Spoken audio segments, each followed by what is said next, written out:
Famo nanim te say the woko Tantra Hill no. Unya famo nanimu First Junction on your right no.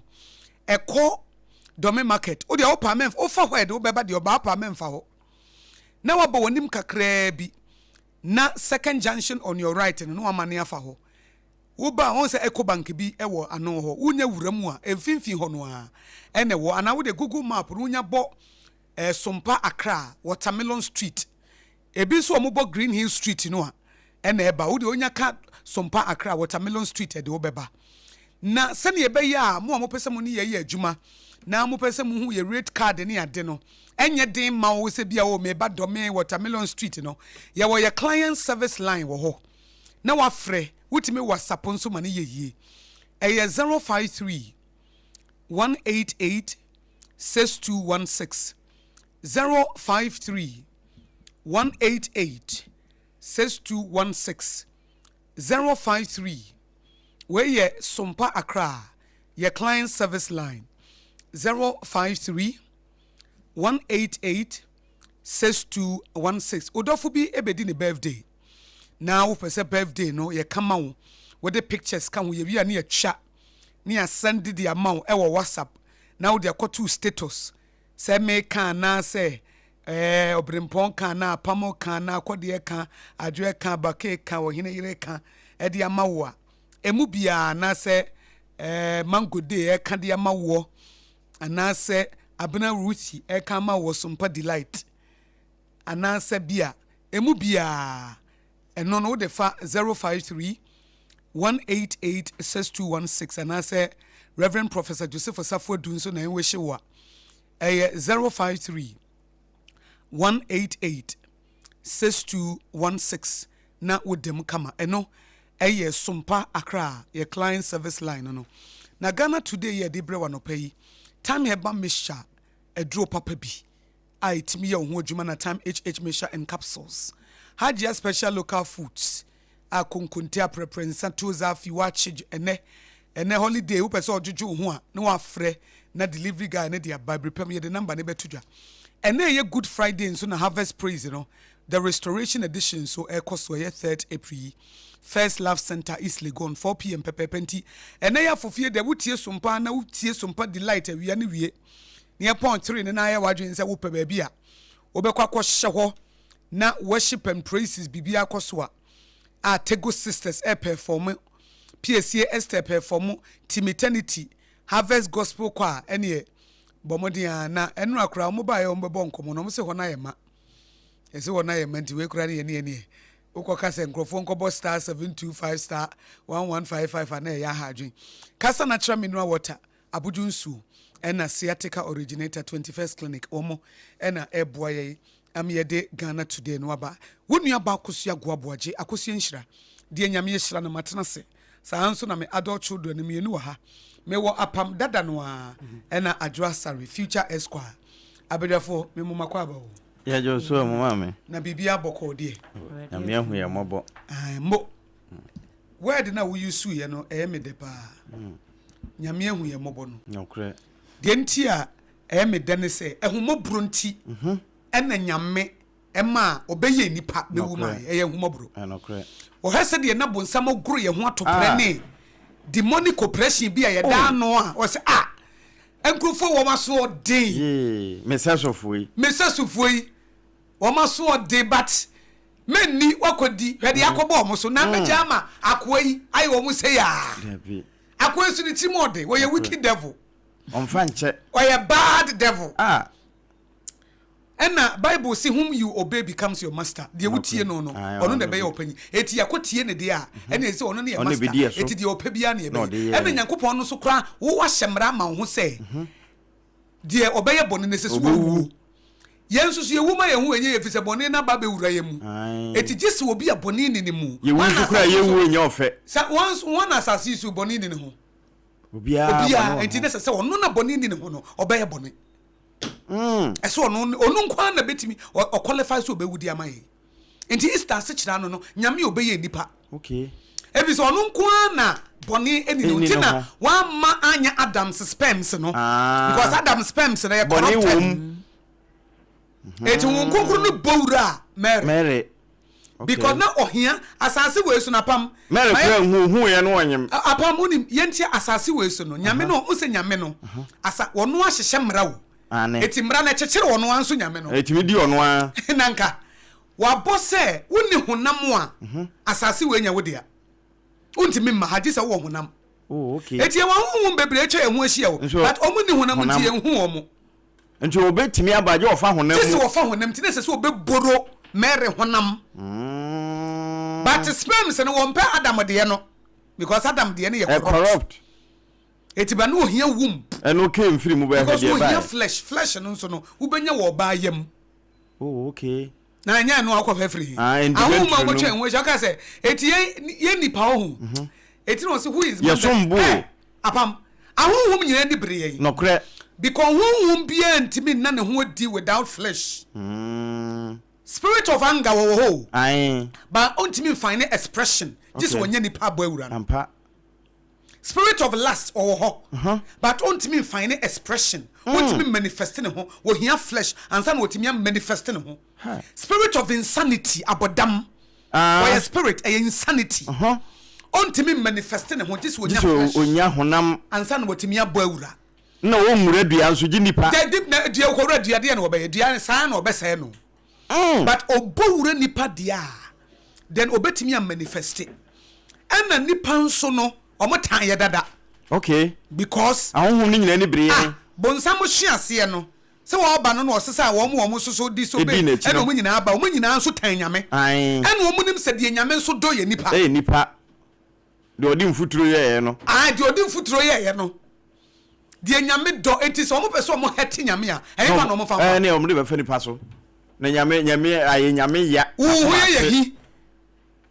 ye hi enti usu de na so do no ye be se no ampa de wo pe no enti nipa ya mani hunu nyina ni se nyame do ye eno ni ya mani hunu enti ahonhom a wo mo mpa nyame asem nyina mpa yasem asem no na me ka kire wo okay se nyame ye fa ne sunsum agya no kre ahonhom a mo mpa nyame asem nyina mpa nipa asem etu ma ho kwa ma honhom bi de wo ye adwuma wotan wo but oba oba ne ho te so ope wasem ba oba so obese wo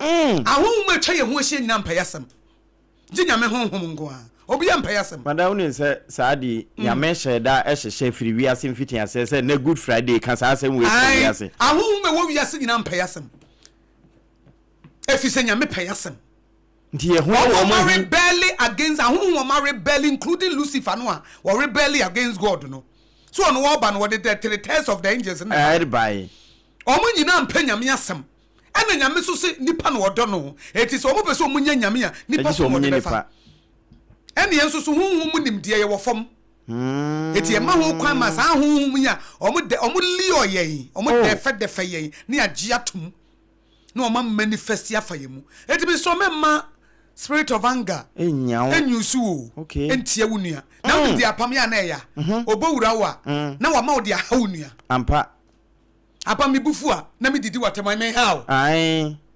mididi adwo atema me ha no kre na ati no sunsun so yi enti asase wesu ye nanka ye powerful pa but nam say ye blind spiritually intino ye masabri sabia honhomfu wei honhom ye ni afira honhomfu wei e ma ye ha ye nuanom spirit of adultery awaren ka wo yire odo pa wo fa na chie wo hu na kuma enti ye omo yusu ye tietia ye ho eme ye be ya atamfo ma ye ho ema ye ho timini nua nkasa meta no honhom foforo bi na de wo ye adwuma eso wo na sesen ka medo wo apam ye mi yenu nyina ye hia na ye te ye ho ase o adwo hia be na me nso mi hia no minim how it feels to be a human minim how it feels say obeka asema mama ba mu abu eti ni kwanse me hia wa me ka asema wa ba mu abu I have to be the reason why you will smile but mama honhom foforo bi afa me mo ani bre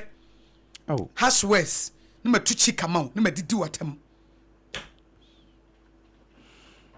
oba pa adwuma me sigi se me ne wo dansa honhom bi na de wo ye adwuma nyame honhom na so ofa so na wo dia hawo nua se na me ka wo mpani pasam ya e wasase su nyina nyame doye It won't pay yasem. Yame don't know doye no. Because Lucifer, why a bonnet and Fanaboni and Channel, yeah, Bonia, near Coca, rather fetch me. No, many brie pa. Okay. How many brie pa, including Lucifer, no, many brie pa. Unyaye. Etin almost say, who is man that you are mine? Nipa cry wine. I will rather would general hosa. Nipa wine, I would general hosa. About for Krebisa. Omo busa cross. Now, who do nipa to the level say? Who person would you obey? Sabe who nyame above for the devil nipa.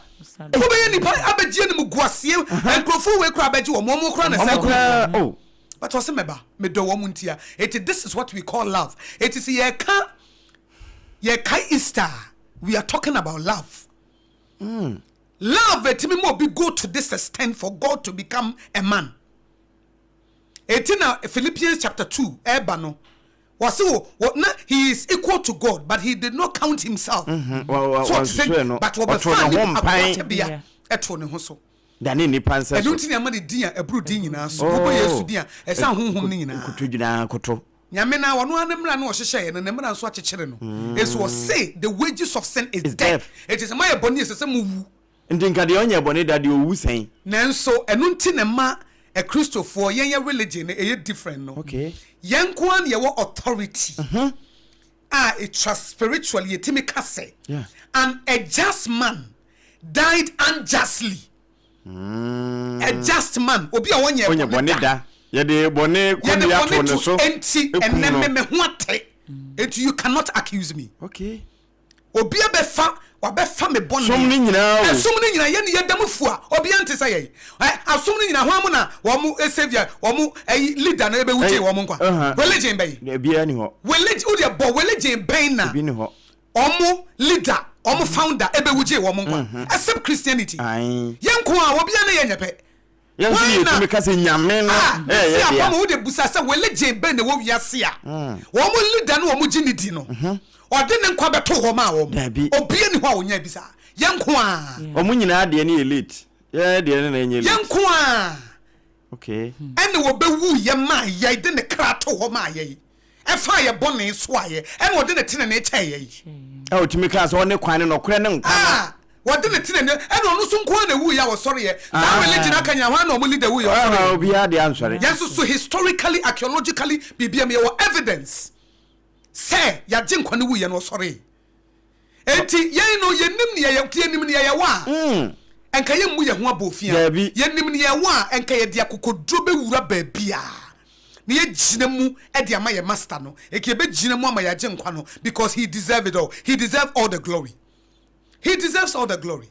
Yenko a enna obefa ye but no ordinate wonim ordinate ne che oh there was an anti-cross no e exchange abra ye nya ho adwuma there be a exchange cross no ye exchange a point of exchange fa wo bon e bre me beje metene ne enti wonim de ma Christianity is so beautiful oh a relationship with a beautiful ne say apam other religions na preso mo be konya me we de nya me ba ye ho ai and also near the Christianity mo e different other religion wo mo preso ye de nya me ba ye ho o sheda ba ye ho and the ma yensu ye de different say yenko na baby ye beko bia we carry our God ye nya metie mu ai baby ye beko bia we carry our God with us etimete hey me nya me ne te ha e be say ne honhom ti mu ye ne the only religion ebinum so kwa just o more than dabi ono okọ so okọ asori dem a anase okọ baby a okosom no a e wo hu no owi a no wapie ba me de me kọ baby a me nya me no ne honhom ti me mu etu oka me ho da bia ori nya me ori mpa me da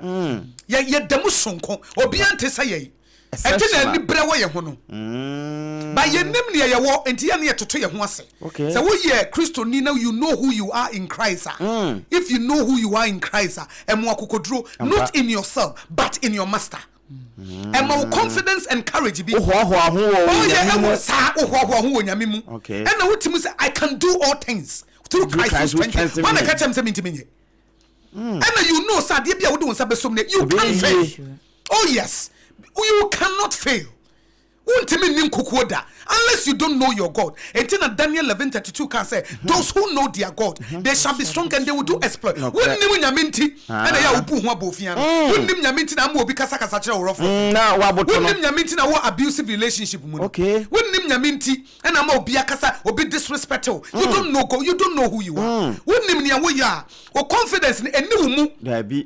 Ba wo hye nyame bi a wo be wo de je wo nkwa. Look at God. Nyame bi obewu yo. Enya aponche moja na tawo. Nyame no a. Enya kwakwahye akwa bi yo. Eye nyame ni obeye nipa de ma wo. You are not ordinary. What do to that level? It was so unfair Jesus Christ and come where na opa won fama. What do you want now want me fama?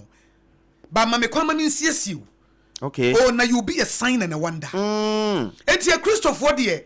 Oh, when nyame wo hyira ye. Ye ko ba bia ye nyame kan ye ho.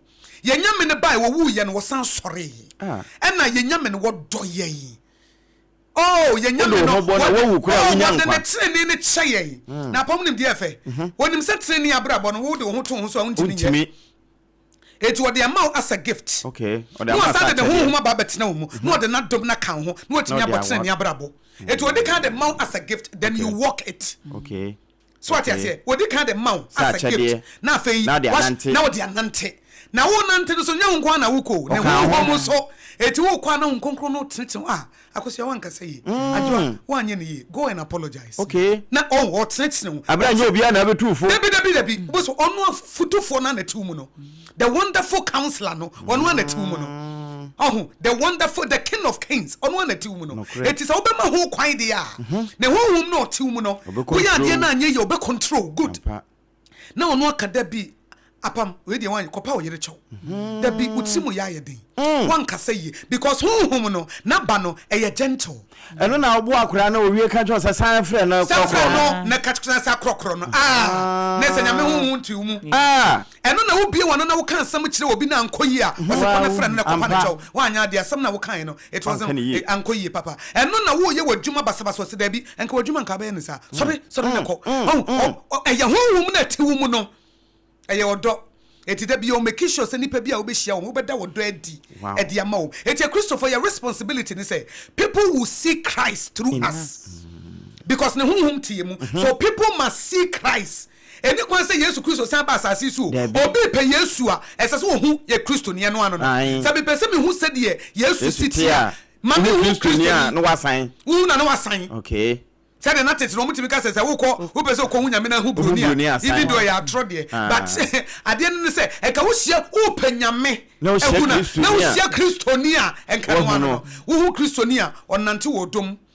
oye no kwafo nti Kristonia wo ye trofo enye nyame honhom na de wo ye adwuma ye honhom foforo e another civilization because nyame honhom no wo ye faithful Kristonia wo ye harsh nyame honhom no wo ye gentle enye nyame de dabi enye onwa Kristonia utimo odin nyame wo no ye kind osanse ye good nokre so what you say Kristonia wuni ahohyese wo de bibia ba wo ya na wo ye okro bia na emfiri nyame nyame wo no self control okay or self control into obetra mu a onim say you don't have it now but he will patiently and strategically na wo de wo ko enkete but a bedroom rebi no look back o say no enye say na metie wo masesa okay why you back we say why yem ye enti wo ye Kristo ni watena sorry them 10 years 20 years they wo tia na hate dabi wa ma ho konkron kwan dabi wo da so bo adwaman wo da so di nkrofo kunu machi wo da so de ma da so de dabi wa ma ho wo ye Kristo ni wo sofo wo de nkrofo yere no da wa so de dabi nyanya me honhom wa ma ho kwan enka ma ho kwan yanka wasesam wa no da so ya wo da so ye kurasini kasa basa dabi enyanya me honhom wo kire won sa na wo dabi ubuti mi fu na ho popo na de se yade enyanya me honhom demon nyame honhom na tu mu a enka wobufo tantan no e ke se wodu level a wo hu ade a me mama wasesa wo me papa kanepa na ne koko kanepa good esi etimi kasa kane no ne gas one day dabi wunye Kristo dabi esi e kasa kane no there has to be a transformation ma me 90.7 from Pankransa omo coronate henene hema awchena omsinya me nhira wo amino so what else sense biba Debi akonofo na da so ho. Wo da so wiye ade. Debi. Unya nye Kristo ni. Kristo ni dey say transformation ba. First na ade da ho anu afa. Ade da ho. Unya fa Christ na honhom ne betina ma. Ukofa no honhom ne say debi. Enya wo dia. Mfa. Bo say mfa.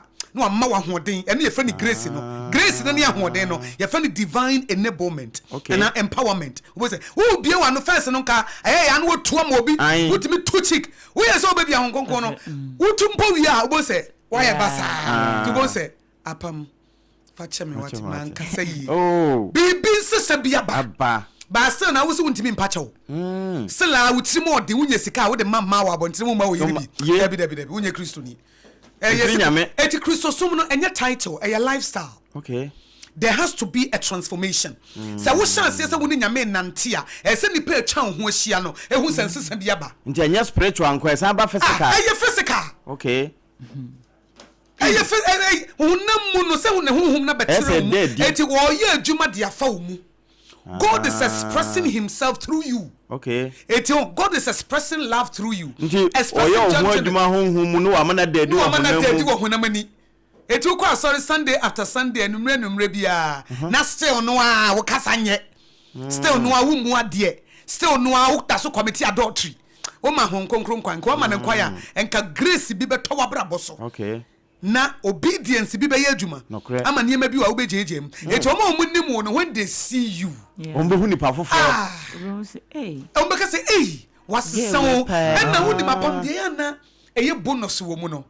Se wo ma hon konkron kwan na wo hyase ne nante na wo correct empena twenfo na yiyi through life mu enam fosamfo akono bonefo kasafi na wo boaboa na wo yiyi obi wo ha wontimi fa bone nche na wo hyase de bone che wo hyase wo fa grace wonya obi a wo chema nso wo like ahobrase first na nka wo ye dwe na ahobrase bi ba apamuni made ba ko esa da dia eye bonus ohun ye fe ai oh na one say uja ensen say nka osin tutu no say hofe na sai ba unipadua no asesa say wo se unipadua ne nyame asore dan etimo so wo hyase no wo ye nipadua ne wo penti by renovation obi show say me hu na no ho ya efe na wo nyini kura ye hu ampa sa na wo ye wo eti wo kan wo age kura obi nyini eti apart from yes ayi usuban ne ho adwuma no a because the entia woni mu twincham no say wontimi fa bone nche tina woni mu twincham no uhu ni pana na aboafu the entia woni mu twincham no say woni brade entina woni because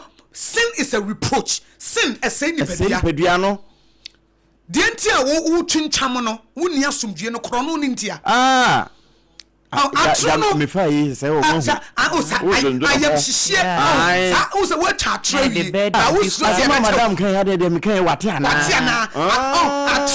atro na uchaye no etu na muti ama wo twincham to wo nyini wo kru ye wade a wo so ntimi fancha wo yire wade a ntimi oba ye wade a wo so ntimi wotimi bu bawie na wa nu hu ebrofo no a na nyame honhom nye no a etu mo say wo abu na wie opese wakotena wo na wusu ne how to was opese o fa kwa bi su na krokro no ya menye mame mo wate facha me ya menye mame mo wate eti saniema na wo yiyi saniema na ama wanyini by force no saniema bone ehutimi fa nchenti na wanyini by force na ama woni matwintwam no eno na ama nkrofo hu ase wonya 17 years eso so you are in your early 30s eye no sa dwama mo no obi kru na ne hye hotel ya na ye wo se na yere bechewo ehu bia wo bone nyo papa Mrs. Sin is a reproach ampa wo wie sikantide bia wo yem hyehyew uti aboa no wudi mese wo ya de ya say etia wo bi kura wonim say you did the right thing dia wo ye na ye no kure e hye nyame nso animonyam ya wo kure san etia ma ho ye fe da bia wo pressure wo so de ntia pressure akosoro no wo di nkrofo atam za na pressure akosoro say di na aboafu etia ye sa de no enti ema wo kura boyi boni free wo life mu a wo nipadua na nkasa no e glow apam enti say my radio adwuma for 26 years. That be 26 years. We the ancient say from 2000 because I didn't know 1999 but if yenye no nim film. Yenye 1999 yenye 2000. It even say 26 years. E kai 26 years no kra na me e won fa me age no because me hu akwada keto wo koye radio this one kakra.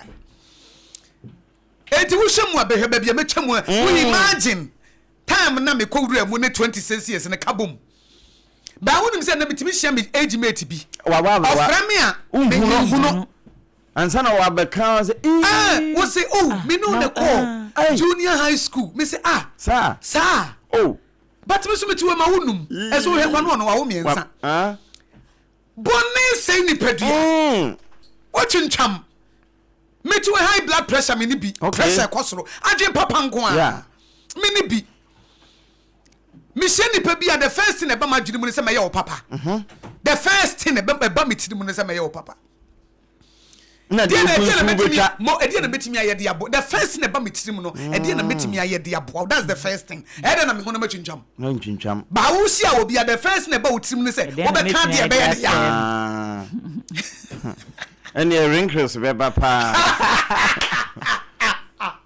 ere ya fofie da eti ya kan Yesu ni wo ne sori ye no a mane na di wo wabra bom nye Kristo som ne wanofa ena me ye Kristo wo ye Kristo ni ntidi wo bufo level ni se wo he nye convention kro ade kan wo ko convention ba wo ni ukunu be kon ye ne eno wo san be bo ye na wo mo na ko homa no wo convention na wo ko ye ne fa so ne say we are work in progress yeah work in progress eno dia metiase adwoa work in progress but at least ese who progress work in progress ese who progress at least ese who say ebufo no na ye 100% say dey me do 90 okay but give yourself time eti de bia me ka say adwoa say me hu se obi afa Yesu Kristo se na awurade na je nkwa na wo so ne ne nanti a emfa wo ne se de nipa na sia pro give the person time okay so long as the person is with Jesus ebeye apam say so long as no matter how long it takes me say give the person time 5 years time with Jesus sakura erukura wa 5 years with Jesus 1 year with Jesus 2 years with Jesus who would the be more obey a sign and a wonder you can't be with Jesus and be the same next year for they were with him for 3.5 years but had you fishermen Peter kwada kura anim odina Yesu no ebra Yesu sorry you know in the day of Pentecost ni sunsun kura timi ma yare for sorry obi ana nko ye coward na fe de wonya kokodu wo jiwfo nanim eti se wo yo obi kura ye timid me apam na me suffer from low self-esteem pa me so na me nyimi huni because baby me free me I come from a broken home eti na me nyimi huni me confidence na wa he bi ni ho ne won krofo bi kura ho me pia me pese me hie o mo hu eti me twa me so o mo intimidate me eti me pia na me pese low self-esteem until I met Jesus Karabosada. Until I met Jesus. Many who need me confidence in our form. Until I met Jesus. O change my Jennifer me ho. Whether not some no who imagine. I'm not that timid and naive girl nana me when I met Jesus no. Okay. There be assassin. Because me were confidence be wonimu me were chedie be wonimu. Oh, you can't walk with Jesus and remain the same. Now you're tried and tested. Low self-esteem is gone. One mommy boldness, one mommy courage. Or catch there. Joshua said, "Hey, Moses, me the adwuma na shawonsa. Be courageous." Yes, be strong and be courageous. It is say wonni nyame nante wonni Yesu nante o ma wo ye strong no am wo ye courageous ade ebu ni problem wo mu wa da bi wonya teskin oba mu ye du okay we jimi kro ma wo ye nyansafo na so onu amu wo ye the wisdom of God enti we say ma fa Yesu say ma wurade ene ma jenkwa na dia tia na tie asoro wo da so ne ma de da ene hwe Yesu kro na wafa no enye ono a enye the real Jesus ebia na Yesu nye Yesu real Jesus kro na ada so change figures ewie sika real Jesus ba na ada so kasa rough say kurasini no da bi enye unhia no se wo hia no a obesesa because wo baba ba yete se wo no Usiana baba yet se won no eye graduate say the adwa kan work in progress ba say won ne kone de afiechi emfie mienu emfie miensa ebedru mebi wa akwa bedu masiso it was sometimes ye ma me bi obi onu ofie no kontokwa afo be ye Kristo ni o say me ampa me o say me fa ko na me pa na me pentokwa pan me fie me area me ni obi akwachia afa de obi ehuna anti amani anti Akosua ni jo awajo wo kana kura se oye yi strength under control. Wow. Eti Yesu de sa wafa na de wotia na ate de na ya kai ni wo no so de no. Man, the resurrection power of Jesus Christ no and na di wo ni padua nim. Man sisa bi mra. Ma wo yere hu se wafa Yesu, ma wo kunu hu se wafa Yesu, ma wo ma hu se wafa Yesu, ma wo djuma ye fo hu se nyame bi na wona nenam. Na enye omakono, na enye omakono. Eti no say you are the light of the world. You are the salt of the earth. Okay. Eti ye bota ye ne say yenye wiase kanea. E se nipa hye ye no omusua ye. Ba bia wo bedru bia you have to make a difference. Essence sabiba. You don't conform. Okay. You don't conform, you transform. Okay. Environment be abedrubia, you don't conform, you transform. I had they say near no there be who buys a sense sabiba. Okay. Etinam say Sompa Accra ye different. Ampa. There be ye totally different. You don't conform, you transform. Because Christ be wo ho. It's a difference in your clear. Eti ye pesre, ye ka Yesu ni wo no so mananya wa no fafa wadwumam, wabusuam, Christianity ye form nyesro. Okay. Ye said ye wo sitie wo fie, said ye wo si treat wo kunu, said ye wo si treat wo yere, said ye wo si treat wo maame wo nuanom wo ma, wadwumam e ho ni Christianity. Enye se wo kwa asore now. Asore de ye kwa I say what drew baby filling station ya failure amount. Na afa wotu na de koye adwuma. Eti ye kwa asore kwaje asem no. Ye wi ane ye koye nwuma mu ne ye mfie no a na afa ye koye adwuma sa. Na akwaje wi na petrol no amfa anye adwuma. Na Sunday bia wo kwa ka na mpa. Wabo mine ka. Eti sa na tie. Eti ye ka ya je nkwa. Yesu Kristo a obewuje ye nkwa. Woni tipen ahene mo hene ene awura mu awura. Ne do odwene ho a wonte ase. Enti Tego sisters for bom say odo amenti ase. What is that name there? Odo amenti ase. Majin kwa do ide emu ya dro. Odo ya nwa do. Odo amenti ase. Majin kwa do ide emu ya dro. Odo ya nwa do. Odo amenti ase. Odane ni titu wa wasenu anisu. Emoja pram no wasi wenyansa mpo no de apepa. Emoja tu no wenyansa mpo no de apepa. Mene uboni nti na obewi. Odo amenti asi. Odo amenti asi. Majin kwa do ide emu ya dro. Odo ya nwa do. Wadamenti asi. Religion bay. And wo mu leader be wuji wo mu nkwa. Eye ye nko a. Religion bay. And wo mu leader be fa wo mu bone. Eto ne ho so wo de ne tene e che wo mu.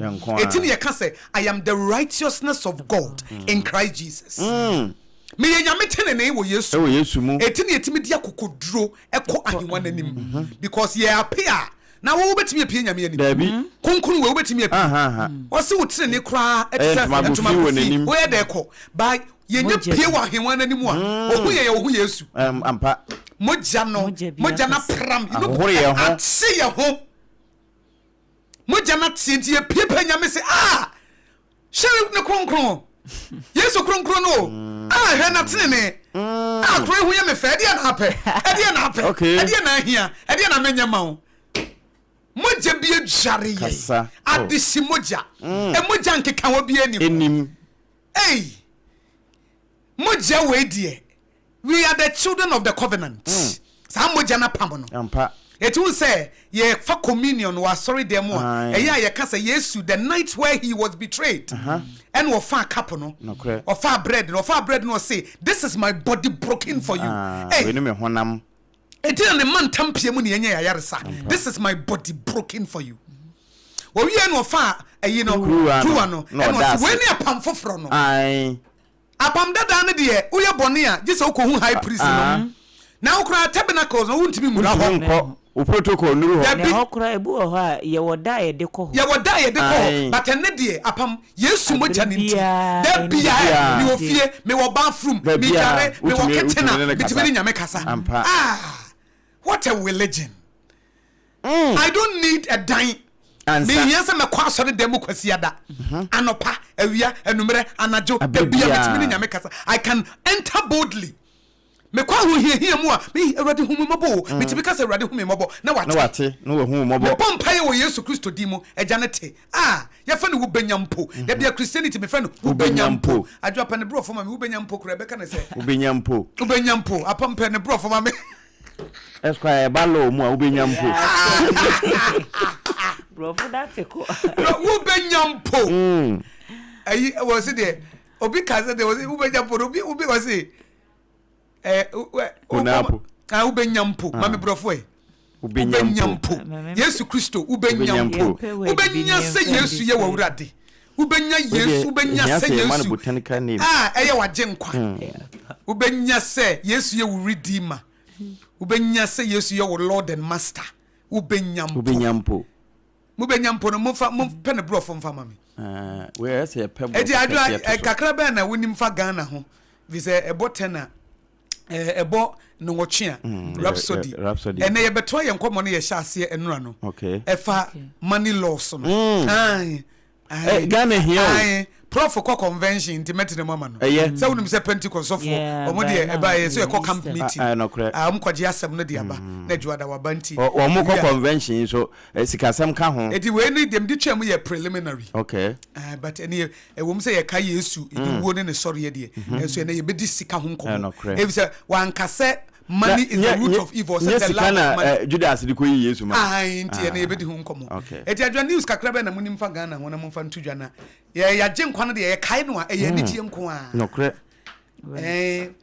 wo se mama utumi apam eti awo ne nyanya ntere so Luke 10:19 oje tumi ni wiye no o se je mama utumi power and authority trample upon scorpions sa akwa na moye ebo no obedi mu so no ma je tumi ne de ma wo monko tietia one na ayifo nyina so na bibia ntimi nyamo eti apa wo be Kristo ne woni mo asede Yesu wu no obewu ma wo hwehwemu nimde na mo hu ne wo nokre jode chewo because a Christopher bebre ni majapade ayewo we don't know what we have it has a ignorance and your bliss when it comes to Christianity nokre knowledge spiritual knowledge revelatory and Paul the book of Ephesus will come was me bompa mama say the eyes of your understanding will be enlightened so that God will give you spiritual wisdom and revelatory knowledge Montias ye ni wa mie na mo hu de Yesu ayama mo because all ye Christian na wonim de Yesu ayama mo why but knowledge revelation and be ma ade na be ye mfaso de ama wo nti no ka se nim dia me man nti wo yira obi dey o say ya wo dia ye ya wo dia bambo ya wo dia ba wonim how to assess it na se wonim dia na yebu so wonim yebu nim di na metie Dr. Miles Moreau the late Dr. Miles Moreau audio bi the message bi asmo kan ene say me I'm addicted to knowledge I read or say every month bia no read what can the number of books whether 5 books or something I will read in every na say ultimate say week bia I want read the books about 2 and was wonim the enti am yes because what I don't know the devil will use to control me what I don't know so I want to know etu ye Christonia go on the knowledge base nimdie na mo hu ne wo yo chances of being read the Bible no meka nkire such no kura se hwehwe nimdie na ti no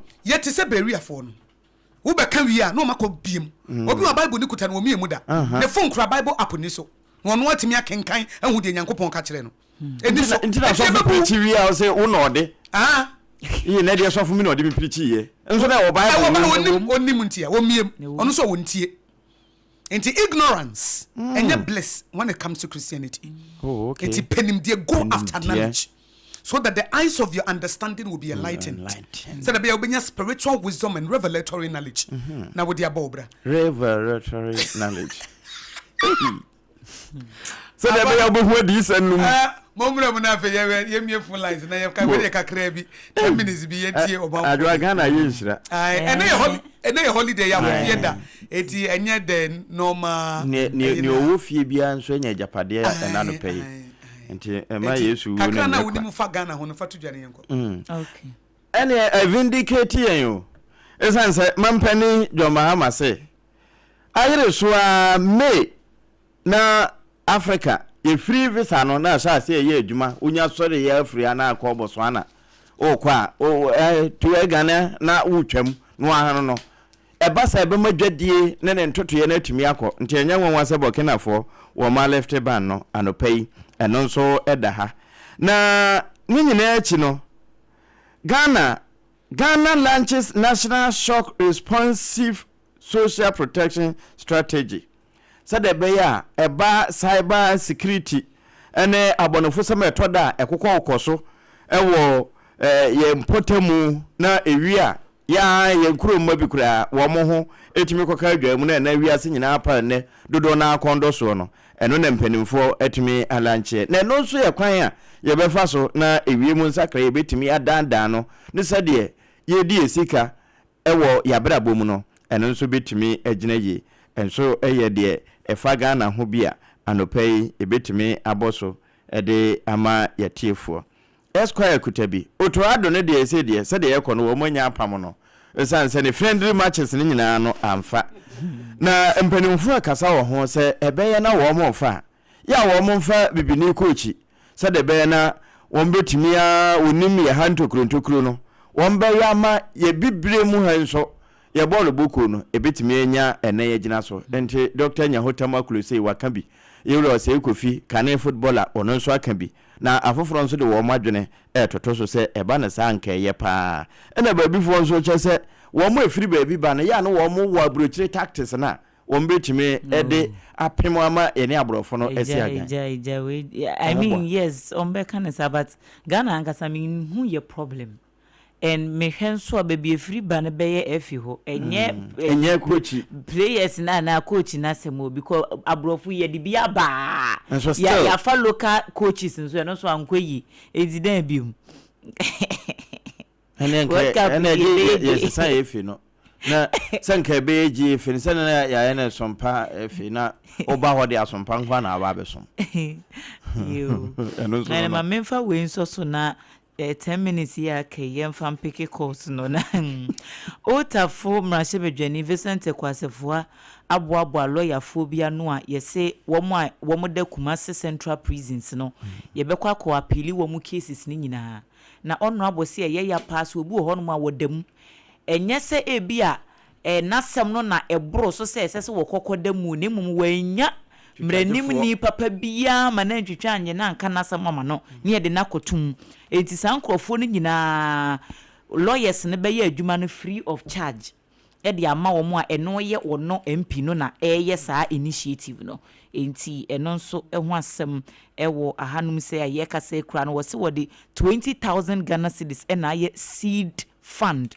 ya womo edibeshe sa project no asia eno so ho asem ewo online portals no eso na Daniel Nikwate titles Glover former Greater Accra Regional Minister Neka say wase mampani John Dramani Mahama ne ni break ne mampani Kufa ne say how ne ni break ne say o say enanu ya so ye former president no say nanu Lincoln University for wo de honorary doctorate degree iba ye ho asem ba mampani say nka no won pesa title no anko meka ho asem kura no kai pa se mampani Ekufuado emre bi saa na dwumakuo bi ka se wo mo bo na baso enna yera John Dramani Mahama sa time no opposition be kasa se adenti na as a certain president wo corporate honorary doctorate degree enne ebi na asie ya wono nani abere hui enti anya ni bre ye de ade titles Glover neka enti eno so eho asem de ugu no eno na eka and also wasem ewa hanum say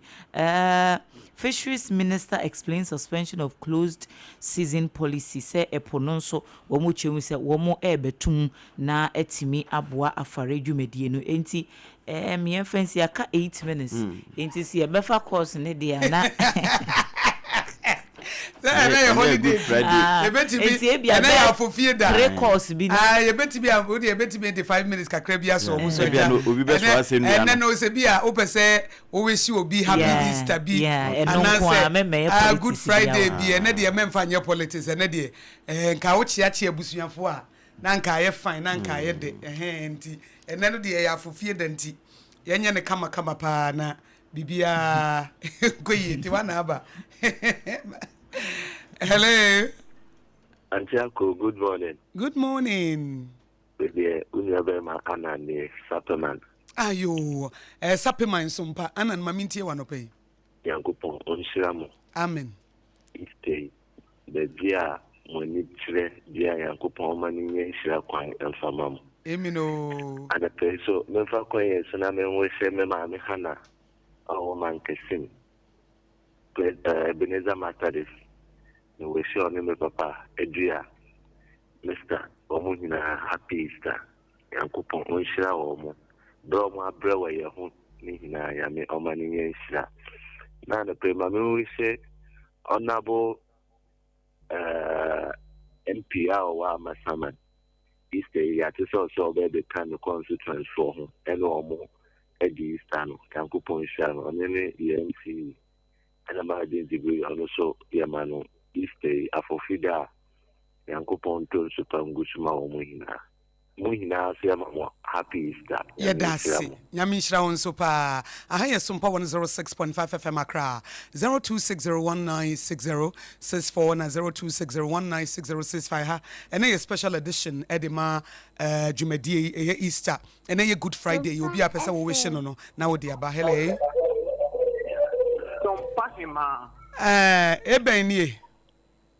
When the money ane, the Bibia Boko, the only Apam your mama can now. Yeah, Nyamiguswa, Kese, Mamintio. Mammy Mammo, happy Easter. Yensuama, happy Easter, pa. Na the American say, Nakupanka who your mobile. Na Abra ye kai in the back, Yesu Christo, me, you sorry. I am a new Yadi, Uncle to Anshish. Yede ye say yedi en kaiduma no na adibia re da ya kuma so onye mai na pichu nipe en enye ho ya brabo na me country chief of staff ni o mampeni abra abun kokoro ka u forum business obi bia odi no akoji sa business eye nhirama no na mo ba emfa nyama pandre o my Ghana nyame nka mu nyama ye dase eben ye ma happy Easter so say ne bucket we bi kresu wa chire ho ai ene ye Easter nti obi a nhye dem obi a nhye dem no ntie sompa na awia sompa delight enwom no ye wi e be ma na bo sompa delight de be mi no suanwom no to na abna ruti e betena se awia no a enipa num obeche mo ne anwa enti mo nhye no nso obeche mo nipa num mo ne anwa magire nso sa aka ho enti awia enipa 5 ena this week ena ye premier Sompa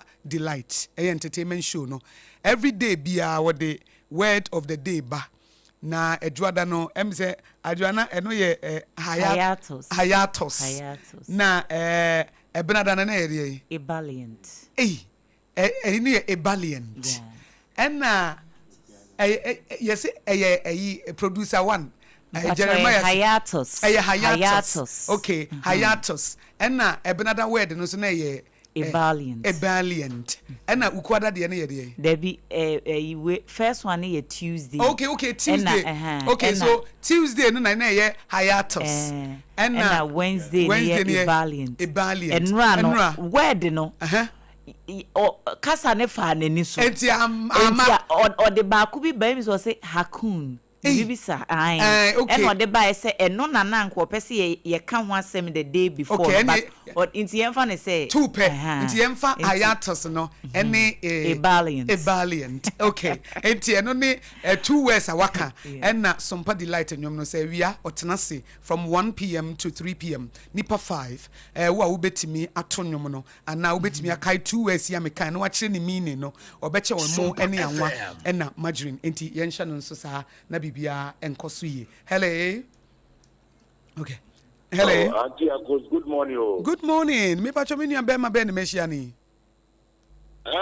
Sompa me your tema do you yo did do mama nti o me chia apam me apam so so there obi a ho ayo na oyine yire Auntie Ebo o tukwan ho me pacho there be o around ne ho mfa ne kakra ayo na me sta me be and be nye boni na chia mo keke because me tell mo kan che na me so na Mate.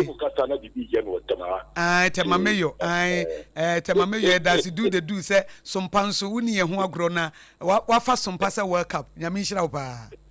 Yo, me show bunyina baba. Yeah, that's say je super. I hear Sompa 106.5 FM Accra Ghana today. Unia ba Akosua Aboagye Akosua Nhyira Apam Dadaa Adwoa Asare and amoti enka anopai. 0260196064 and 0260196065. Hello. Hello. Me pacho me nua be ma be ne mehiani. Onya be mana obanie. Ayo manaba. Ai manaba nso Sompa Accra de. Nso woni ye ho agro. Apo fide also yedi itane yesu lune ni usalemo edia na boniface ne so betre boni na nyankopon dia chew ene bi na lebom fide me stre boniface edia amayewra jom dramani mama sem pom so awaye boni awaye dia nyankopon fanche no na ntro awa cha nyina no on fanche no pa mon fanche nyina kusa ya wa kan brother on St. George na St. George da mo for na da ne ntro e boni anambwa Na de na wa wo se boniface ma wo ho na wo se boniface ma mampanyini odi mampa ni ho me ni aba ye odi okay odi mampa bo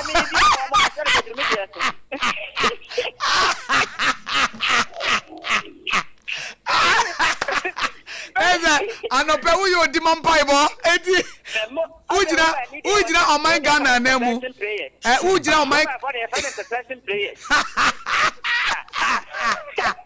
ujira Ghana na mu na wasre boniface ma mampanyi na Sam George omu mienu na wasre boniface ma mo enda pro jampo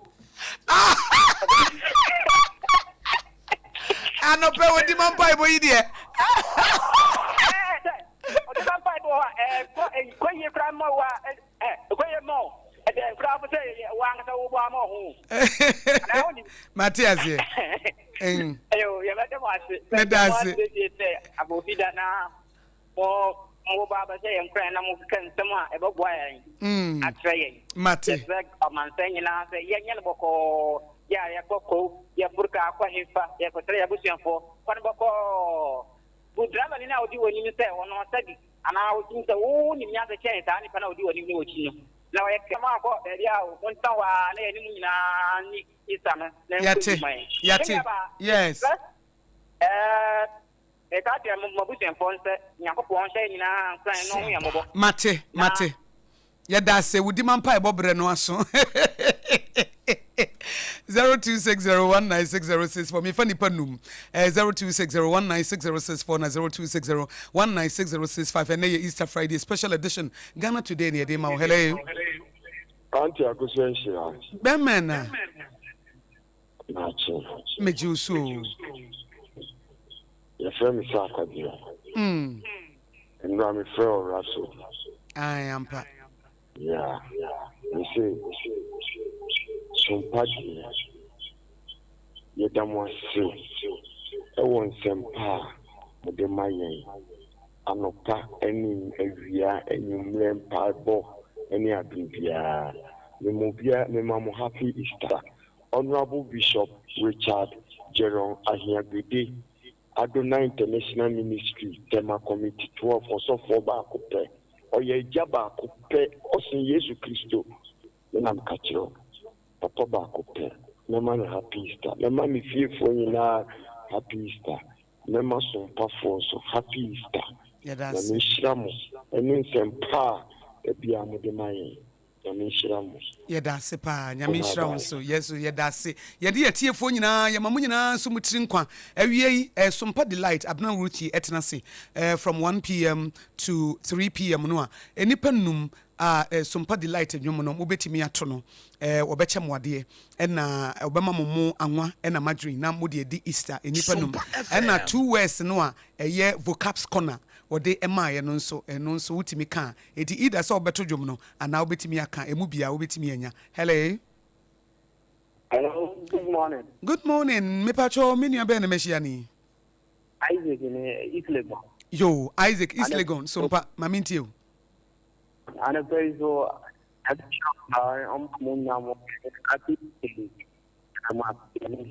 amen Then I in your order ma ye de boy na ka de bo waje no pa e na do ben yo do na au blase Sompa FM abebote ni na man yo do kanto ne ati madam wa ni ke ye dance pa aka nipa miensa na afei ye de dia aka no aba awieye. Hello. Good morning. Good morning. Papa, I want to say, Nyame adumo na unso e. I didn't go only Adama and Dangere to the situation. Yo, me pa choma minti o. The Ghana for you now. Not to say I can. I don't put the Ghana Amayano. The more family day. Mpacho Eastern na wo kan ya na. Omoko is one of the family. Se bi omoko camp meeting ana. Kwa wufuo no. Ai minim de ya omoko minim so omoko ka Yesu wuo ne sɔre no wo. Na ba ko ya ganye konkwa na pata wo wani na pata bi akibia na na konkwa na konkwa na mo. Ehun se dwumadie bia obi de bibi baba be bata ho. Sa na ti. Tikadie aduane die da ko de ni mo so. Ya wanga ta ni ne ma ma. Wani ma ni ana wo ya mo be. Tell me ya da medical kayen. E die piti de 10,000 da tri tumti. E yensa aduane e ma konta akosibram e ti ati oni trio. Na na ti anwo triye. Ye ni sika de dia ni esi ye bompa ye tiam e so ma banyi. Na ututi ye dimanya sisi we ka se dia ti da bon tuti ba be 1 year o. E dia bon tuti be 6 months. O ko temi ni na o mu ye ko di ko tin ton ho nyama ansa no nya lo fe aba. Obi tumi ton na hu de bi tumi ton watch ton mbabwa no dia long stay no dia pito waba. Den ka se mo di nko ba se ni ya ti akọ bi na da bia mu ti ye fo. ye tie Sompa Ka ho abra de bia no be mo bo. Abi de chat yo kra na se ni nya be man ka ma ti ya. E ma fa ni. E ba tse no. Na ni ti se o se LGBT na hu de de nya kana fo. Pa pa ni. Asa nka ni Dadaa Adwoa no kreka.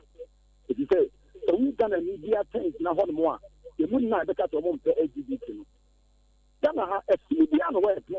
Abosom so kra e ba do ka ta ti akwa no. Omo so mo mpe. E ti bai na LGBT tu. As we e ya wo den. Na sembo de ma ban na Sompa da Roma oba e. O ma na ye mra kra ma. The first one to Koran and about the time. Yet, you are sight. I do your own company. You not come a blessing of my penny to put the America bar and not go to talk around. Because the friend is a not come but demonstrate. Say, I didn't mean ya. Apparently, there's so many Christians here strong. So, of my years, guys, that of us not at the answer 20 years. In a club, I'm not going to another, but you didn't mechanic. I'm a Mukaya friends are going to you wouldn't know LGBT woman, but you'd be up there and it's so clean time. You wouldn't know.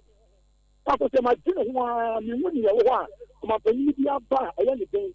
You got a bit of that table. You're moving on the clearly.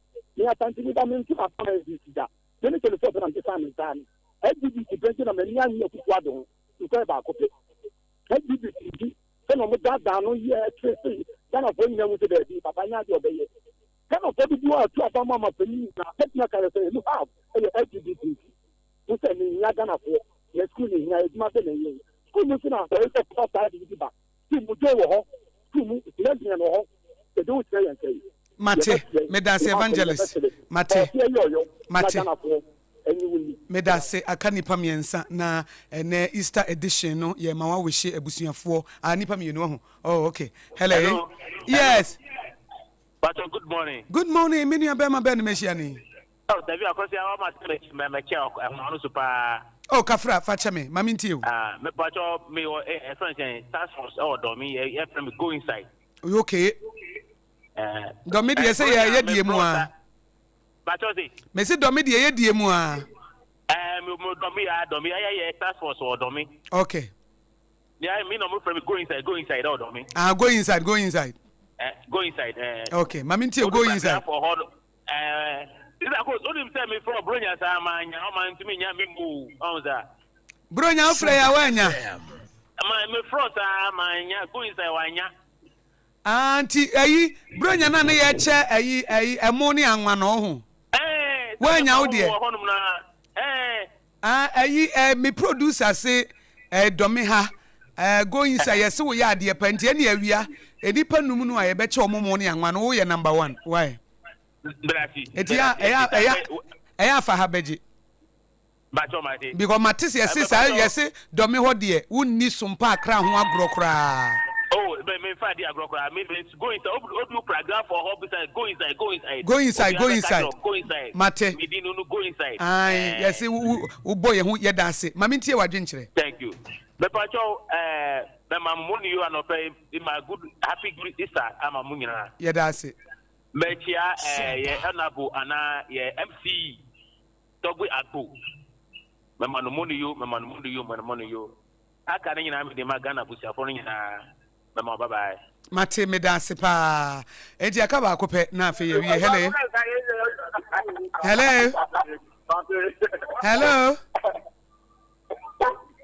Hello. Hey, we are sure. Who eje ni money ana? Oh, I'm fat. Well, I'm say we jina so ntini refi ni ho. Me mfa de wo twa to we. Hello. Mama Sompa. Oh, yensu yema aketua pa. Wa ma yesumpa de. Yensu yema waketua pa. Yo, ejadani. Ejadani yeda se ejadani una utwa to obe yi obi nanse akodwa. Fa ye wie. Oh.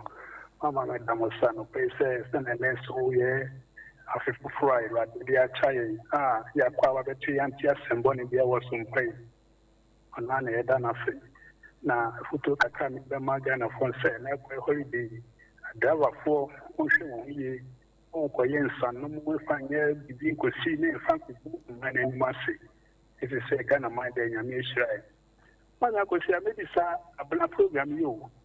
Yeah, I am going school. The program is blocked. Oh, so okay, but be an English word and na wokana. Go for a mommy. But say, and your bro for the crowd betting me at on you. Me, my church will be at to make enough fun. Ejada me dance. Bye. Ejada na yetene nkano na Adwoa unim se Sompa Rhapsody mene Reverend Professor Joseph Osafuodu ene yetena se efi Adwoa da besi fiada anopa no nwotwe ekosi anopa no ndu ene ye Easter ninti na ebre na kona nim kakra ene eye ne birthday. Okay. Ene eye ne birthday. Enti wie enti Reverend Professor Joseph Osafuodu ene wonya 53 years. Wow. Ai enti we de Sompa Rhapsody presenter. Forever young. Forever young. Ai uhunu so a on look like 53. Ai enti Professor Joseph Osafuodu minim so obenya na bra betimi anya bibia mana menwehye no happy birthday na sabre de yentena sena yenua kwabena obenda ko aba na yatoa sika ho nkomo no enti mede happy special happy birthday my Reverend Professor Joseph Osafuodu oye clinical psychologist and school of aging University of Ghana Legon honso so ono na edan no kama pa ma me pese me bo school no din ni ye pa na ono ene dan no wo ho Center for Aging Studies a Center for Aging Studies University of Ghana ono ne dan yes University of Ghana ono ne dan no na wono so Sanso Church of Pentecost East Legon ono ne so for panyini a wo dan no wo ho ena emrebi atwemu na psychology department or University of Ghana na ye head of department panyino dan no so na ho brase koye nto ye director ma Center for Aging Studies University of Ghana omo ye counseling courses ne de one omo koye no enti enne ye ne birthday yi de na ye man happy pa ono so na ye host of Sompa Rhapsody on Sompa 106.5 FM Accra from Monday to Friday 8 a.m. to 10 a.m. Reverend Professor Joseph Osafuodu baby ya obi ma utinkwa yesi nyankopon hira ne bambo ede ma onyamenya wokese na oma mfre ni monyam enko ene monyam eno ene yede ma no na yedo yie pa ye ne nso so aso se ode yen abeka wo ho na won so abeka ye ho ne nyina ye adwuma bom dia som Ghana na ya shifted the mindset of people na ya shifted the lifestyle of people na edi enmunyam eni nkodemdie ebeba nti we de a special birthday edi de ma Reverend Professor Joseph Osafodu. No, you're one of the youngest professors ever Legon. Or yeah, professor no one in the 40s. Enti we fear ni panso or Brennan who say ade ba ko a ne nimdie nyina chi no adwoa de e won ho a mepeye na ho brasie say wo pie ba wo no ahye na jeans ne t-shirt bi ti won mrante ne ne mu ade say ase wo hu de kura say young man bi a wasisuo eti Reverend Professor Joseph Osafodu, happy birthday to you. Onyame ma wo nyini nya kese nyansa nyame de ama wo no this generation ye hia koso afa nyansa no ema ye yenso ye de be ye adwuma onyame nhira wo yere ene wo ma eso na wasofudi a wudi na mfre ne munyem kwa ne munyem osuma wosom wa academia ne nyina mu no oma ne nye kese na omma umpomden omma usika omma wani munyam wo ne munyam dada omma usika bebre abetimi dia bo nipa bebre na Akosua ma Center for Aging Studies at University of Ghana nye kese na nyame so mfa wo so na through you no Sompa Rhapsody nipa dodo no a enya adwene mu mfufuye adwene mu nimde betimi dia bobranti happy birthday ene de manti adwa me mawie fa wo de bra na sesei ye nua kwabra obenda akoye ne ye sika ho nkomo ne ye beto so ene Easter Friday ye be ma sika mu nimde na ma wotimi atoto onsa eyi nti momfa mra na memfa nkomo no to so okay ye nua be ma Ebenezer Owusu ansa ye reporter owo afoano southwest ne southeast mpotem ho nyina ose ene ye ninua bema birthday enti efri ono Ebenezer nchen ena ninua ne boss ya ye afa isa ya oye chima afa isa gold buying company wo mankranso wom se yemfa happy birthday emma nana kojo ya dodo no a efre no Ziggy enti Ziggy ena eda ye Facebook no eso no ene ye na woda nyame enhira no na onye ne kese na omma this year birthday no enye die ebechen afibia happy birthday nana kojo aka Ziggy enti ejapia me mawie mo enti se bibia ni ene waka birthday ene prophet nana abafo rai Eric ene ye ne birthday yama nana happy birthday wasanso yo d4 na eda chana nso na nkran saman ohene no ene hema ye power ho ntama awon kransa enti adazin nso de mense wonom ho na mekunu free baby anwe no no fiema ba ko nso ka na Owusu da mo amu ya na boboa no boa ben fiema boa